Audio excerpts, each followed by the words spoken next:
The alarm bells rang through the crystal halls of the Galactic Council. Ambassador Zefka's tentacles trembled as he read the report for the third time. The words remained the same, but his mind refused to accept them. The void swarm had awakened. For 3 million years, these cosmic horrors had slept in the dark spaces between galaxies. Ancient records spoke of them in whispers. They consumed not just matter and energy, but reality itself. Wherever they passed, space became empty. Not empty like a vacuum, but truly empty, as if nothing had ever existed there at all. Zefka's species, the Etherians, had evolved on a peaceful water world. Their bodies were made of living light, and they had mastered energy in all its forms. They were considered one of the most advanced races in the galaxy. But as he looked at the data, he felt fear creep through his glowing form. The first system to fall was Kepler 442, home to the Crystalline Collective, a race of silicon-based beings who thought in perfect harmony. 20 billion souls lived on 7 planets around that star. The void swarm had reached them 6 days ago. Now there was nothing. No planets, no star, no space dust, no radiation. Even the gravity wells had vanished. It was as if that entire system had been erased from existence. The council chamber filled with representatives from across the galaxy. The insectoid hive queens clicked their mandibles in distress. The plant-like chlorophytes rustled their leaves with worry. Even the ancient precursors, being so old they remembered when the galaxy was young, spoke in hushed tones. Elder Vorthak of the precursors stood at the center of the chamber. His metallic body showed signs of age that spanned millions of years. When he spoke, his voice carried the weight of cosmic time. "We have run the calculations," he said. "The void swarm moves faster than we thought possible. They consume approximately 1 star system every 18 hours. At this rate, they will reach the galactic core in 4 months. A terrible silence fell over the chamber. 4 months? In cosmic terms, that was less than a heartbeat. "What weapons do we have?" asked Queen Zara of the Hive. Her voice buzzed with the combined thoughts of 1 trillion drone children. Vorthak's ancient eyes dimmed. "We have tried everything. The Etherian energy cannons pass through them without effect. The collective's quantum torpedoes simply vanish when they touch the swarm. Our most powerful weapons cannot even slow them down." The truth hung in the air like a poison cloud. Every species in the chamber represented millions of years of evolution and technological advancement. They had conquered disease, death, and distance between stars. They had built wonders that spanned solar systems, and yet faced with this ancient enemy, they were helpless. "There must be something," whispered Dr. Lysine of the Aquatic Federation. Her gills fluttered with panic. "Some weapon we have not tried. Some technology we have overlooked." "We have overlooked nothing," Vorthak replied. "We have thrown our greatest minds at this problem. The mathematics are clear. The void swarm exists partially outside our reality. They follow laws of physics that we do not understand. Perhaps that we cannot understand." Ambassador Zefka found himself thinking of his homeworld. The gentle waves lapping against shores of pure quartz. The songs his people sang as they danced through the evening light. In 4 months, all of that would be gone. Not destroyed, simply never having existed. "What about the younger races?" asked Commander Thrix of the warrior caste. His scales gleamed with desperate hope. "Perhaps fresh minds might see what we have missed." Vorthak considered this. The Galactic Council had recently welcomed several new species. Most were primitive by galactic standards, but some had shown interesting potential. "The dolphins of Cetacea Prime have excellent minds," suggested Dr. Lysine. "And the gorillas of Congo 7 have surprising problem-solving abilities." "Both excellent suggestions," Vorthak agreed. "But their technology is still centuries behind ours. If we cannot solve this problem, how can they? What about the humans?" The voice came from the back of the chamber. It belonged to Trade Minister Quelix, whose people had first contacted Earth just 5 years ago. A ripple of unease passed through the assembled delegates. Everyone knew about the humans. They came from a world so hostile that most galactic species needed environmental suits just to visit the surface. The planet was classified as a Class II death world. Only 12 such worlds had ever been discovered, and humans were the only species known to have evolved on one. "The humans are..." Zefka paused, searching for diplomatic words. "Concerning. Their world has shaped them in ways that make them difficult to understand." This was putting it mildly. Human Earth was a nightmare planet by galactic standards. Its gravity was crushing. Its weather was violent and unpredictable. The surface was covered with aggressive life forms that competed in a constant battle for survival. Most disturbing of all, the humans themselves seemed to thrive in this chaos. They are also the newest council members, Queen Zara pointed out. They have been part of galactic civilization for less than a decade. Their technology is primitive, but their thinking is not, Trade Minister Quellix insisted. I have worked with them on several projects. They approach problems differently than we do. Sometimes they find solutions that we miss. Elder Vorthak was quiet for a long moment. As a precursor, he had access to databases that stretched back to the dawn of galactic civilization. He had seen species rise and fall like waves on a cosmic shore, but he had never encountered anything quite like humans. Their planet should have killed them. Any rational species would have died out or fled to safer worlds. Instead, humans had adapted. They had learned to survive in conditions that would destroy most galactic races. More than survive, they had learned to fight back against their hostile environment and win. The humans do think differently, Vorthak admitted slowly. Their evolution has been shaped by constant danger. They have developed mental patterns that are unique. Unique enough to solve an impossible problem? Asked Commander Thrix. Perhaps. Vorthak accessed his memory banks, reviewing everything known about human psychology. They were aggressive, but also surprisingly cooperative. They were emotional, but also capable of cold logic. Most strangely, they seemed to perform better under stress rather than worse. There is something else, he continued. Humans have a concept they call desperate measures. When faced with impossible odds, they do not simply accept defeat. They attempt solutions that other species would consider insane. Insane enough to work against the Void Swarm? Sevka asked. I do not know, Vorthak replied honestly. But I know this, we have tried every rational approach. Perhaps it is time to try an irrational one. The vote was unanimous. With time running out and hope fading, the Galactic Council would ask the newest and strangest of their member species for help. They would ask the humans from the death world called Earth to save the galaxy. As the delegates filed out of the chamber, each returning to their homeworlds to prepare for what might be their final months, Zefka found himself wondering what kind of solution creatures from such a hostile world might propose. He suspected it would be unlike anything the galaxy had ever seen. The message was sent that very day, transmitted across the vast distances of space at faster than light speeds. It reached Earth's solar system within hours, carrying with it the hopes and fears of 10,000 civilizations. On a small blue planet orbiting an unremarkable yellow star, humanity received the most important request in galactic history. Admiral Sarah Chen stood before the massive holographic display in the United Earth Defense Force headquarters. The three-dimensional map showed the entire Milky Way galaxy, with red zones spreading like a cancer from the outer rim. Each red dot represented a star system that no longer existed. Ma'am, the Galactic Council transmission is ready for your review, said Lieutenant Rodriguez, her aide. Sarah nodded and activated the message. The hologram shifted to show Elder Vorthak of the precursors, his ancient metallic features grave with worry. Admiral Chen, the alien elder began, we come to you in our darkest hour. The Void Swarm threatens all life in the galaxy. We have exhausted our conventional weapons and strategies. We formally request humanity's assistance in this matter. The message continued for several minutes, detailing the full scope of the crisis. When it ended, Sarah stood quietly for a moment, processing what she had heard. Rodriguez, get me a direct line to President Martinez and the Defense Council. Also, I want our best xenobiologists and theoretical physicists in the briefing room in 1 hour. Yes, ma'am. Should I contact our alien liaisons? Not yet. I want to understand this problem from a human perspective first. An hour later, Sarah sat at the head of a long table surrounded by humanity's brightest minds. Dr. James Park, Earth's leading expert on exotic physics, was the first to speak. I've been studying the data the Council sent, he said, his expression troubled. These Void Swarm entities exist partially outside our reality.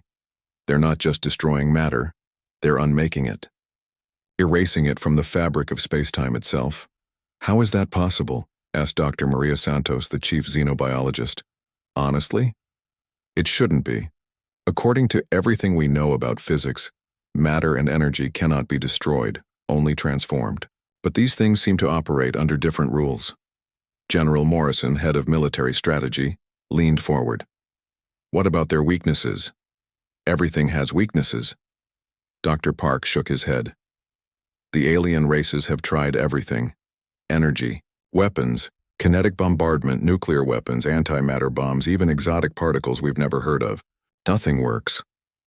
Because they're thinking like civilized beings, Sarah said quietly. All eyes turned to her. Every species in the Galactic Council evolved on stable, predictable worlds. They solve problems through logic, cooperation, and advanced technology. And we're different how? Asked Dr. Santos. Sarah smiled grimly. We're from Earth. Our entire evolutionary history is about surviving impossible odds. When our ancestors faced predators 10 times their size, they didn't try to outmuscle them. They used tools, traps, and their environment against their enemies. She activated the holographic display showing Earth from space. To alien eyes, it looked beautiful but terrifying. Massive storms swirled across the surface. Volcanic activity glowed like angry wounds. The ice cap spoke of climate extremes that would kill most galactic species. Every human alive today is descended from survivors, Sarah continued. Survivors of ice ages, volcanic explosions, asteroid impacts, plagues, and countless other disasters. We didn't just adapt to our environment, we learned to use it as a weapon. General Morrison caught on first. You're thinking about using the galaxy's hostile environments against the swarm. Exactly. The Council showed us their conventional weapons don't work. But they also sent us detailed maps of forbidden zones, areas too dangerous for their species to explore. Black holes, unstable stars, dimensional rifts, quantum storms. Dr. Park's eyes widened. Those regions contain exotic matter and energy states that don't exist in normal space. If the swarm exists partially outside our reality, then maybe we need weapons that exist partially outside our reality too, Sarah finished. The room fell silent as the implications sank in. What Sarah was suggesting would require venturing into regions of space that had killed every previous expedition, places where the laws of physics broke down and cosmic forces beyond imagination held sway. Ma'am, Lieutenant Rodriguez said carefully, those zones are marked as forbidden for good reason. The casualty rates for any species attempting to explore them are 100%. For any alien species, Sarah corrected. But we're not aliens. We're humans. We're the species that looked at a world trying to kill us and decided to make it our home. She turned to Dr. Santos. What do we know about human psychological responses to extreme environments? We perform better under stress than any other known species, Doctor, Santos replied. Our adrenaline response, our ability to think creatively under pressure, our tendency to take calculated risks, all of these evolved because Earth demanded them. And our resistance to psychological trauma? Far higher than average. Most galactic species suffer permanent mental damage from experiences that humans consider merely difficult. Sarah nodded. The aliens can't explore those forbidden zones because their minds and bodies weren't designed for that level of hostility. But ours were. General Morrison pulled up tactical displays. Even if we could survive in those regions, we'd need a coordinated plan. The swarm will reach the galactic core in 4 months. Then we work with what we have, Sarah said. I want deep space reconnaissance teams prepared for immediate deployment. Our targets are every black hole, unstable star, and dimensional anomaly within reach. If there's exotic matter or energy out there that might hurt these things, we're going to find it. Dr. Park raised his hand. Admiral, the energy requirements alone for this kind of operation, we'd need to strip mine entire asteroid belts just for raw materials. Then that's what we'll do. Contact the asteroid mining consortiums. Tell them it's a matter of galactic survival. What about the Council? Asked Lieutenant Rodriguez. Shouldn't we coordinate with them? Sarah considered this. Send them a message. Tell them we accept their request for assistance, but also tell them that our methods may seem unconventional. Ask for access to their star charts of all forbidden zones, and request that they not interfere with our operations. They're going to think we're insane, General Morrison observed. Maybe we are, Sarah replied. But sanity hasn't saved the galaxy so far. Over the next week, humanity mobilized with a speed that amazed their alien observers. Massive industrial ships launched toward asteroid fields to harvest raw materials. Deep space exploration vessels fitted with experimental shielding headed for regions marked with warnings in dozens of alien languages. The first major expedition targeted the Screaming Nebula, a region of space where psychic storms had driven every telepathic species insane. Captain Marcus Torres volunteered to lead the mission, along with a crew of humans chosen specifically for their lack of psychic sensitivity. The beautiful thing about being a primitive species, Torres told his crew as they approached the nebula's edge, is that we're immune to a lot of things that hurt more advanced races. The nebula appeared on their sensors as a swirling mass of colors that seemed to shift and move with malevolent intelligence. Previous alien expeditions had reported hearing voices, seeing impossible geometries, and experiencing temporal distortions that left survivors permanently damaged. All sensors show normal readings, reported Torres's science officer. Whatever's driving the aliens crazy isn't affecting us. Because human brains evolved to filter out non-essential information, Torres explained. Our ancestors had to focus on immediate threats while ignoring everything else. A psychic storm that overwhelms an alien mind might just register as background noise to us. They pushed deeper into the nebula, past the wreckage of alien ships whose crews had fled in terror. At the nebula's heart, they found their prize: quantum resonance crystals formed by the intersection of multiple dimensions. These crystals existed in a state of superposition, simultaneously real and unreal. Perfect, Torres said as they began harvesting operations.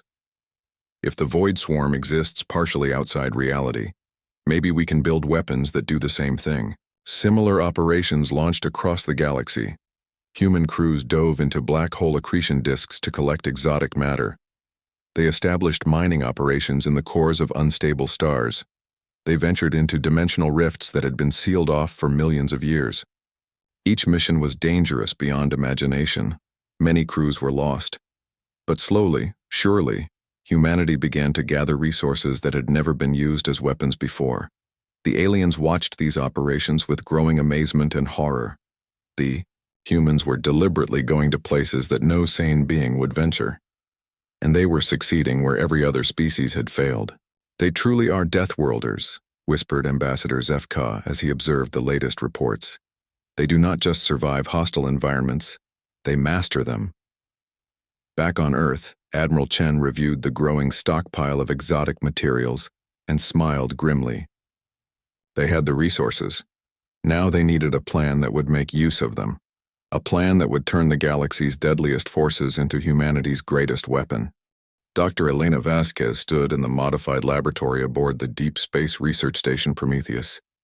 Around her, alien scientists from a dozen different species worked alongside human researchers, their various forms of communication creating a symphony of clicks, buzzes, and harmonics. The quantum resonance crystals from the Screaming Nebula are responding exactly as predicted, she announced to the mixed group. When exposed to dimensional stress, they shift between reality states. Professor Keth 9 of the Crystalline Collective examined the data through his silicon-based neural network. This is fascinating work, Dr. Vasquez, but I still do not understand how these materials can be weaponized against the Void Swarm. Elena smiled. It was the expression that her alien colleagues had learned. Meant the human was about to explain something that would challenge their understanding of physics. That's because you're thinking about weapons in conventional terms, she said. Projectiles, energy beams, explosive devices. All of these exist entirely within our reality. The swarm exists partially outside our reality, which is why conventional weapons pass through them harmlessly. She activated a holographic display showing the crystalline structure they had discovered. But these quantum crystals exist in multiple dimensional states simultaneously. When properly excited, they can affect matter that exists partially outside our spacetime. Dr. Zarion of the Aquatic Federation rippled his gill slits in confusion. But how do you properly excite such materials? The energy requirements would be enormous. That's where the exotic matter from the black hole operations comes in, Elena explained. Captain Torres's team has collected nearly 50 tons of matter that has been compressed beyond normal atomic limits. When this matter reacts with the crystals, She triggered a small demonstration. A grain-sized piece of exotic matter touched a quantum crystal fragment. The reaction was invisible to most sensors, but the result was unmistakable. A small portion of the laboratory wall simply ceased to exist. Not destroyed or vaporized, but erased as if it had never been there. The alien scientists recoiled in alarm. Several species began rapid prayer chants. Even the usually calm precursor representative stepped backward. "Remarkable," whispered Professor Keth-9.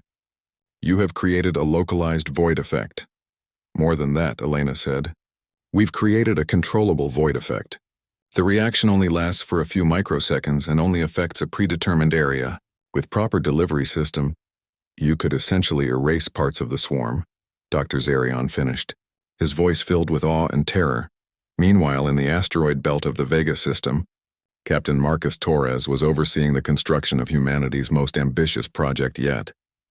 The converted asteroid mining platforms had been transformed into massive weapons foundries, using materials that most galactic species had never even theorized about. "Status report," Torres called out as he floated through the zero-gravity construction bay. "Exotic matter shells are at 70% completion," reported Chief Engineer Kim. "The quantum crystal warheads are being assembled now. But sir, I have to say, these weapons scare me more than the swarm does." Torres understood her concern. Each weapon they were building contained enough exotic matter to erase a small moon from existence. In the wrong hands, they could destroy entire star systems. But in the right hands, any word from the deep space reconnaissance teams? He asked. Captain Rodriguez reports success at the Maelstrom complex. They've managed to harvest temporal distortion fields. And Captain Singh's team has made contact with something in the Chaos Rift. Contact? That's all we know. They sent a single message. The enemy of our enemy might be our friend. Then communications went dark. Torres frowned. The Chaos Rift was a tear in space-time that had existed for millions of years. Alien scientists theorized it led to a parallel universe where different physical laws applied. No expedition had ever returned from its depths. Keep monitoring their signal. If Singh found something in there that can help us, we need to know about it. Back on Earth, Admiral Chen was coordinating the largest military operation in human history. Every spacefaring nation had contributed ships, personnel, and resources. The stakes were so high that old political differences had been set aside. "Admiral," called out Communications Officer Park, "we're receiving a priority transmission from the Galactic Council." The hologram of Elder Vorthak appeared, but his usually composed demeanor showed cracks of worry. "Admiral Chen," the precursor began, "we have been monitoring your operations with great interest and great concern. Our sensors indicate that you are experimenting with forces that could be as dangerous as the swarm itself." Sarah nodded calmly. "We're aware of the risks, Elder Vorthak. But conventional weapons have failed. Sometimes you have to fight fire with fire.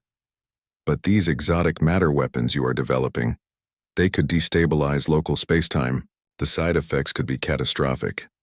"The side effects of doing nothing are guaranteed to be catastrophic," Sarah replied.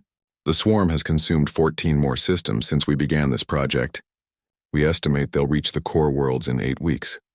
Vorthak's ancient features showed deep concern. Perhaps there is a safer approach. Our greatest minds have been working on a theoretical solution involving dimensional barriers. With respect, Elder Vorthak, your greatest minds have had 3 million years to solve this problem. They failed. Sometimes it takes a younger, more reckless species to try the impossible." The precursor was quiet for a moment. "You are asking us to trust in methods that defy every safety protocol in galactic history." "No," Sarah said firmly. "I'm not asking you to trust our methods. I'm asking you to trust us. Humans didn't become the dominant species on a death world by playing it safe. We got here by making the hard choices that other species couldn't make. And if your weapons cause collateral damage to innocent systems," Sarah's expression hardened, "then we'll live with that guilt. But if we do nothing, there won't be anyone left to feel guilty." The transmission ended, leaving Sarah alone with her thoughts. She understood the aliens' concerns. The weapons humanity was developing were terrifyingly powerful. In the wrong hands, they could cause damage on a galactic scale, but they weren't in the wrong hands. They were in human hands, and humans, for all their faults, had one quality that served them well in desperate times. They were willing to take necessary risks that other species couldn't stomach. 3 days later, Captain Singh's expedition returned from the Chaos Rift. When her ship docked at the research station, Singh looked like she had aged 10 years in the 2 weeks she had been gone. "Debrief me," Torres said as soon as she stepped off her ship. "The rift doesn't lead to another universe," Singh said, her voice hoarse with exhaustion. "It leads to what's left of one, a universe that the Void Swarm consumed millions of years ago." Torres felt a chill run down his spine. "What did you find there?" "Survivors. Not life as we know it, but remnants. Echoes of civilizations that learned to exist in the spaces between reality. They've been fighting the swarm for eons, and they're willing to help us?" Singh nodded slowly. "They are, but their help comes with a price. The weapons they can provide will require a sacrifice that even humans might not be willing to make." "What kind of sacrifice?" "The kind that changes you so fundamentally that you can never go back to what you were before." Torres studied his colleague's haunted expression. "Singh, what exactly are you suggesting?" "I'm suggesting that to defeat monsters that exist outside reality, we might have to become monsters ourselves. At least partially." The implications of her words hung in the air like a toxic cloud. Humanity had been willing to venture into hostile environments and use dangerous weapons. But were they willing to transform themselves into something that could match the swarm's otherworldly nature? As news of Singh's discovery spread through the human fleet, a debate began that would shape the final phase of their plan. Some argued that preserving humanity's essential nature was more important than victory. Others insisted that survival justified any transformation. Admiral Chen listened to all arguments, but in the end, the decision came down to a simple question. What were humans willing to become to save the galaxy? The answer, as it turned out, was whatever it took. Plans began to take shape for an assault unlike anything the galaxy had ever seen. Humans would use weapons that existed partially outside reality, tactics that defied conventional military doctrine, and allies that came from a universe of the dead. The aliens watched these preparations with growing amazement and horror. The humans weren't just preparing to fight the Void Swarm, they were preparing to meet it on its own terms, and that terrified the galaxy almost as much as the swarm itself.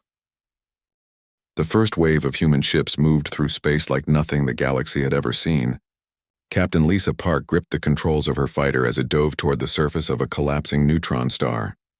Behind her, the instruments screamed warnings that would have sent any alien pilot fleeing in. "Terror. Radiation levels at 15,000 times lethal limits," her AI companion announced, in its calm voice. "Good thing I'm not planning to live forever," Lisa muttered, adjusting her course to skim even closer to the star's surface. Her mission was simple in concept, impossible in execution. The exotic matter shells for humanity's new weapons needed to be charged with specific types of radiation that only existed in the hearts of dying stars. No alien species had ever attempted to fly this close to such a hostile environment. But Lisa Park had grown up on Earth, where radiation storms from solar flares were just another weather warning. Her body had been enhanced with genetic modifications that allowed her to survive radiation levels that would kill most galactic citizens. Instantly, "Target acquired," she announced, as her sensors locked onto a stream of exotic particles flowing from the star's surface. Beginning collection run. The alien observers watching from a safe distance could hardly believe what they were seeing. The human pilot was deliberately flying her ship through particle streams that would have vaporized their most advanced vessels, and she was doing it with the casual precision of someone who had trained for exactly this kind of impossible mission. "How are they surviving that?" whispered Dr. Keth9 of the Crystalline Collective, his silicon-based consciousness struggling to process what he was witnessing. "They have been preparing for this their entire evolutionary history," replied Elder Vorthak, his ancient voice filled with something that might have been awe. "Every challenge their homeworld presented has made them more capable of surviving the impossible." Meanwhile, across the galaxy, similar scenes were playing out. Human crews piloted ships through the accretion disks of black holes, collecting matter that had been compressed beyond normal atomic limits. They dove into temporal anomalies where time flowed backward, emerging with weapons that could strike targets before they were fired. Commander James Wright led a squadron through the screaming nebula, his ships loaded with quantum resonance crystals that had been weaponized using techniques developed in the depths of dimensional rifts. His crew wore special neural dampeners that blocked the psychic storms that had driven alien explorers insane. "Contact," his sensor operator announced, Void swarm entities detected at bearing 27 Mark 5. Wright studied the tactical display. The swarm creatures appeared as dark blots against the stars, areas where space itself seemed to bend and twist. They moved with purpose, consuming everything in their path. "All ships, this is actual," Wright announced over the comm. "We are about to test weapons that exist partially outside our reality against enemies that exist partially outside our reality. No one knows what will happen. If you want to pray to whatever gods you believe in, now would be a good time." The human fleet opened fire with weapons that defied every law of physics the galaxy thought it understood. Quantum resonance torpedoes phased in and out of existence as they traveled toward their targets. Exotic matter shells created localized reality distortions that erased space itself. And for the first time since the void swarm had awakened, the alien observers saw something they had thought impossible. The creatures of the swarm recoiled. "Impossible," breathed Ambassador ZFK, his light-based form flickering with shock. "The humans are actually hurting them." The battle was unlike anything in galactic history. Human ships used gravitational slingshots around collapsing stars to achieve impossible velocities. They fired weapons that traveled through alternate dimensions to bypass the swarm's defenses. When their ships were damaged, human crews made repairs while flying through environments that would have killed alien engineers instantly. Captain Torres watched from the bridge of his command ship as the impossible became reality. His crews had spent weeks collecting materials from the most hostile regions of space. Now those materials were being forged into weapons that actually worked. "Against the swarm, damage report," he called out as his ship shook under the impact of swarm. "Counterattacks, port shields down to 30%, his tactical officer reported. "Hull breaches on decks 7 through 9. "Radiation levels in engineering are approaching critical. Can the crew and engineering continue working?" "Yes, sir. They're all from the Chernobyl colonies. This level of radiation is actually lower than their home environment." Torres smiled grimly. Only humans would colonize planets with dangerously high radiation levels.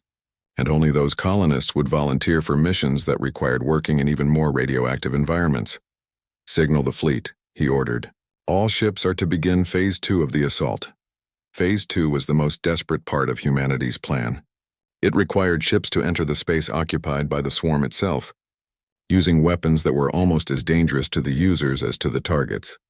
Captain Singh, still haunted by her journey through the Chaos Rift, led this phase of the assault.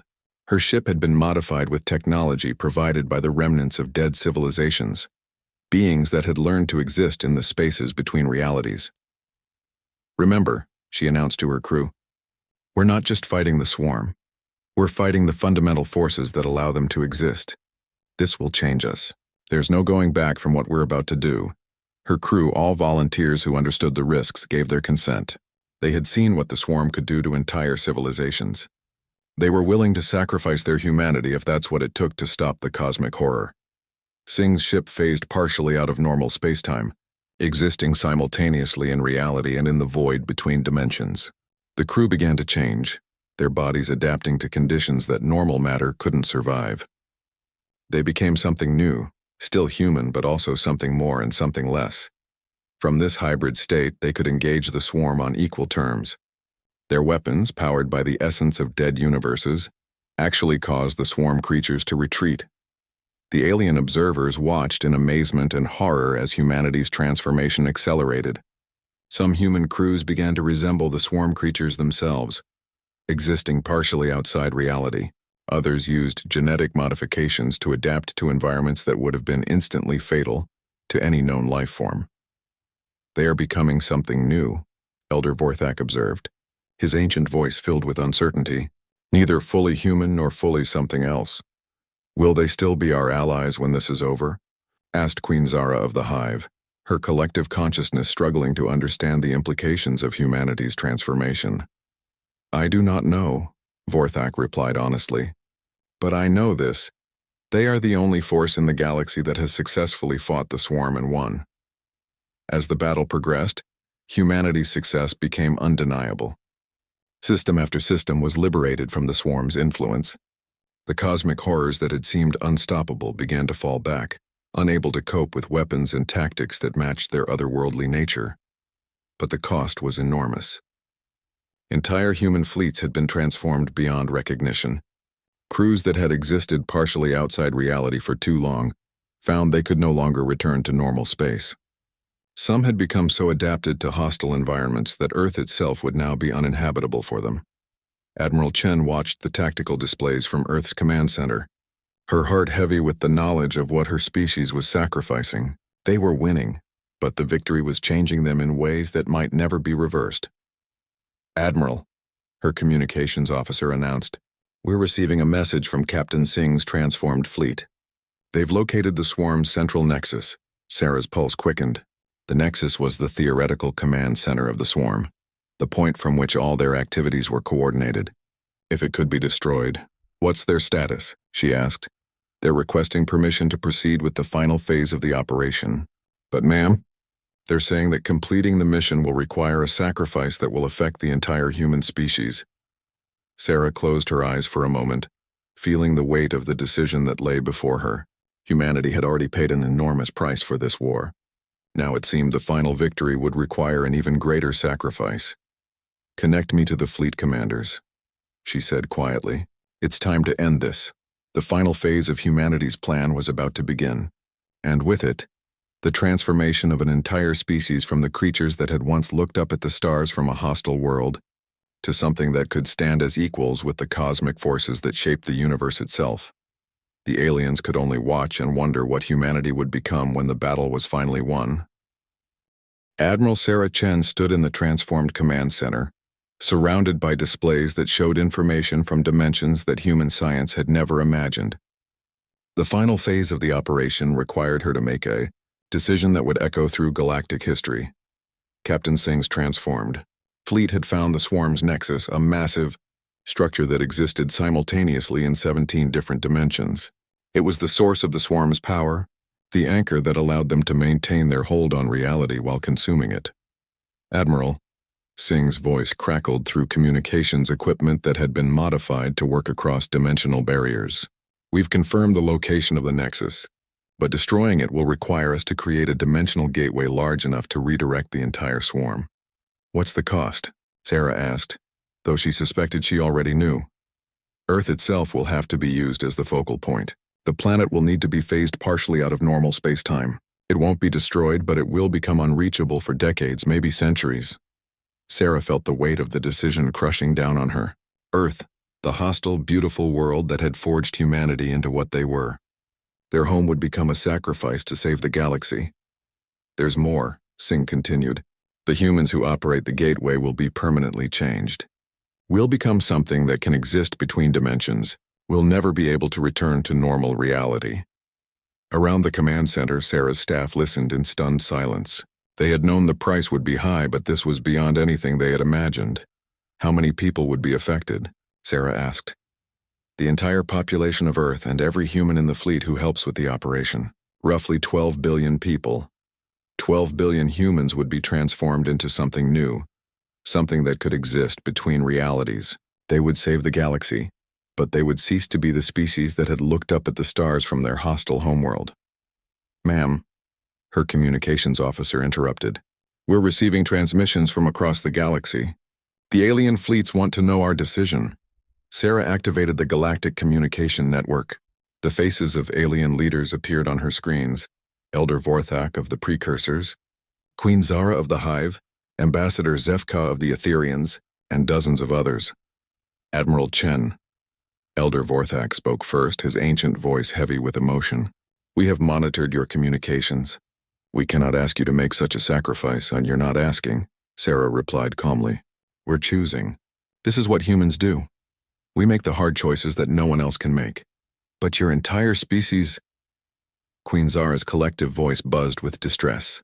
"You would transform yourselves beyond recognition to save strangers?" Sarah smiled, and the expression contained all the complex emotions of her species. Love, determination, and the fierce protectiveness that had allowed them to survive on a world that constantly tried to kill them. "You're not strangers anymore," she said. "You're our neighbors, our friends, our fellow inhabitants of this galaxy, and humans protect what they care about no matter the cost." She turned to her staff. "Send the authorization codes to all fleet commanders. Begin the final phase." Across the galaxy, human ships began to converge on Earth. The planet that had been too hostile for most alien species to visit was about to become the focal point for the most ambitious operation in galactic history. Captain Torres oversaw the placement of exotic matter generators in Earth's orbit. These devices, powered by materials harvested from the galaxy's most dangerous regions, would create the dimensional gateway needed to redirect the swarm. Status report, he called out as the massive operation reached its final stages. All exotic matter generators are in position, his tactical officer reported. Quantum resonance crystals are responding to dimensional stress. We're ready to begin the phase shift. On Earth's surface, evacuation teams worked to move non-essential personnel to orbital stations, but most of humanity chose to stay. They had been born on this hostile world, shaped by its challenges, forged by its dangers. If Earth was to be transformed, they would be transformed with it. Dr. Elena Vasquez, now permanently changed by her exposure to interdimensional technology, coordinated the final preparations. Her body existed partially outside normal space-time, allowing her to work with forces that would have killed her original human form. The dimensional gateway is ready, she announced to the assembled human fleets. Once we activate it, there's no going back. Everyone participating in this operation will be permanently altered. Will we still be human? Asked a young pilot whose ship had been modified with technology from dead universes. Elena considered the question carefully. We'll be something new, something that carries the essence of what made us human, but expanded beyond the limitations of a single reality.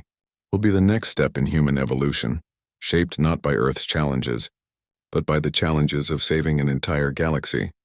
The Void Swarm, sensing the buildup of forces that could actually threaten them, began to converge on the Sol system.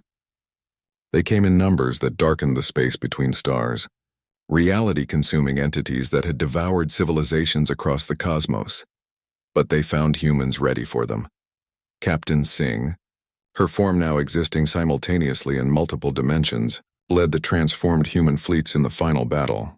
Her crews had become something beyond normal life, beings that could fight the swarm on equal terms in the spaces between realities. All fleets, this is Singh, she announced across dimensional barriers. Today we end the threat that has haunted the galaxy for millions of years. Today we show the cosmos what humans can become when pushed to their limits. The battle that followed defied every law of physics and every concept of warfare known to galactic civilization. Humans fought creatures of living void using weapons that existed partially outside reality. Ships phased in and out of multiple dimensions, striking from angles that shouldn't have been possible. And at the center of it all, Earth began its transformation. The planet's surface shimmered as dimensional fields took hold. The hostile world that had shaped humanity began to exist simultaneously in normal space and in the void between dimensions. Aurora-like effects danced across the sky as reality itself was reshaped. Admiral Chen stood on the surface watching her homeworld transform. Around her, billions of humans underwent their own transformation, their bodies and minds adapting to existence between realities. Gateway activation in 10 seconds, Elena announced from the orbital command center. Sarah felt the change beginning in her own body. She was becoming something new, something that could exist in the hostile environment, between dimensions just as easily as her ancestors had learned. To exist on hostile Earth, 5 seconds, 4, 3, 2, 1, activation. The dimensional gateway opened like a wound in space-time itself. Through it, Sarah could see the swarm's nexus, the massive structure that coordinated their reality-consuming activities. And beyond that, she could see the dead universe from which the swarm had originally come. Redirect the swarm, she ordered. The transformed human fleets, working in perfect coordination, began to channel the cosmic horrors toward the gateway. Using weapons that existed partially outside reality, they herded the swarm like shepherds driving a flock. The swarm resisted, but they found themselves facing opponents who matched their otherworldly nature. Humans who had learned to exist between dimensions proved capable of fighting creatures that had terrorized the galaxy for eons.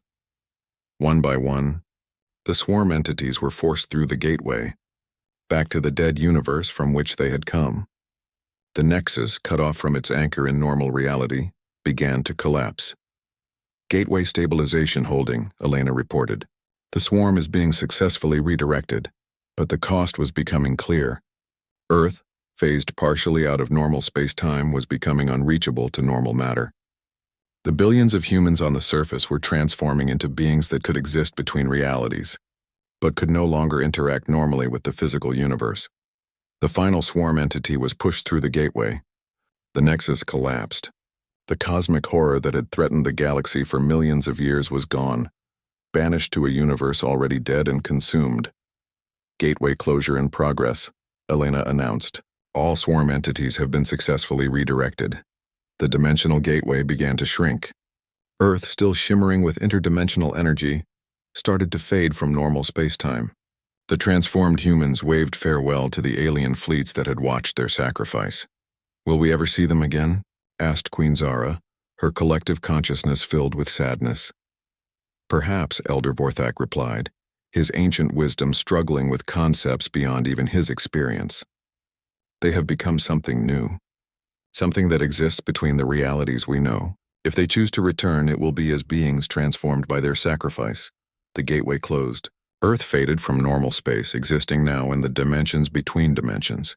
The transformed humans, no longer bound by the limitations of a single reality, began their new existence as guardians of the cosmic boundaries.